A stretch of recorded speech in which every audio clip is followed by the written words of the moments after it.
I am an econ major and finance minor, studying at the University of Texas at Austin, obviously sophomore, and I'm recruited for banking just now. Okay, so I guess just to set the timeline, the end of your freshman year, you decided that you wanted to go through investment banking recruiting. Mhm. And then walk me through like how you tried to navigate figuring out the process between like, let's say like end of freshman year into like beginning of sophomore fall. Like what did that look like for you before we started working together? Before, when I was recruiting on my own and kind of trying to go through it, I didn't really follow any kind of framework to recruit. I was kind of just jumping all over the place. I didn't really have a narrative. So I didn't have any kind of structure and I was just kind of lost. I was feeling honestly pretty discouraged, I'd say. And while you were preparing on your own before we started working together, were there any like specific challenges or frustrations that you would say you faced? Yeah, for sure. So one big thing was I didn't really know how to market myself. I didn't really know my own narrative, and that caused a struggle, especially with networking. So again, like I mentioned, I'm an econ major, not a business major. So I'm not really even in the business school. I don't have access to those resources. So I wasn't really sure how to pitch myself, how to, really set up my resume in a good way, what my elevator pitch was going to be. And that translated into me kind of struggling to reach out to people and talk to them and explain my interest in banking. Definitely. And so when you found out about the program that I had, what made you open to kind of proceeding with that as an option? Yeah, so I think, it was very valuable because there's someone there to basically hold your hand and guide you through the process. And I also liked, when we were first talking about it, you had a very clear framework of how you were going to approach things, and things just kind of started to click into place like, oh, there are some key steps that I can take in order to recruit for investment banking successfully and get an offer. So I think that's what attracted me, just, you being very clear on how you were going to approach things. And now let's talk about like the interview preparation process. So what part of my program and like framework was most helpful for you? For behaviorals, actually, I hadn't even really prepared many behavioral stories at that point. So it was really helpful because, we walked through each type of behavioral story I would need, or, for a specific value that bankers were looking for. And being able to, get your feedback on the types of stories or, story I thought was good, but maybe it wasn't so much, or maybe using some a scenario for actually a different skill than what I was thinking. So just going through each type of story and really hammering it out and figuring out what I needed to use was very helpful. Okay. And what about like delivery of your behaviorals? Yeah, definitely. I didn't think too much about that either. I was like, oh, once I have a good story, I'm set. But we worked through that a lot. Just even going through tell me about yourself, over and over again, because there are key differences in tone and inflections and those sort of things that I wasn't thinking about. But it sounded real, like, you told me that I was sounding very over animated and maybe a little too interviewee.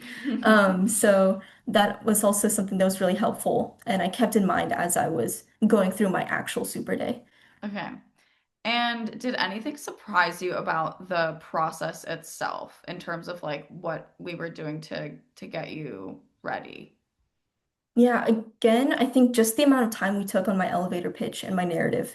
I was expecting it to kind of, we'll look over it a little bit, brush it up, and then just kind of move on. But we actually spent a lot of time on that. And again, I think it was actually really helpful because, you recognize that it was like the foundation of recruiting and, your story and what you're going to say in interviews, and which was something I didn't realize. So it surprised me that we spent that much time on it, but now looking back, I'm very grateful that we did. Definitely. That's a really good point. And when it comes to like the narrative and kind of like pitching yourself, obviously that's a really important part of this whole process. What do you think changed for you in terms of like how you were approaching thinking through that question before versus after? Yeah, so before it was just kind of like, oh, I'll just hit some chronological points and that should be good enough. It would I wasn't really drawing out, okay, why specifically I was interested in finance, what, in my childhood or early years really drew me into it, and Hmm. then connecting that with my experience in college and what industry specifically I was interested in, and then connecting that to my internship experience. I didn't really think about any of that, like that, those narrative lines. I was just, oh, I can just hit some points chronologically and it should be good. So I Yeah. didn't really approach it very strategically either. So tell me how your process shook out in terms of interviews and then results.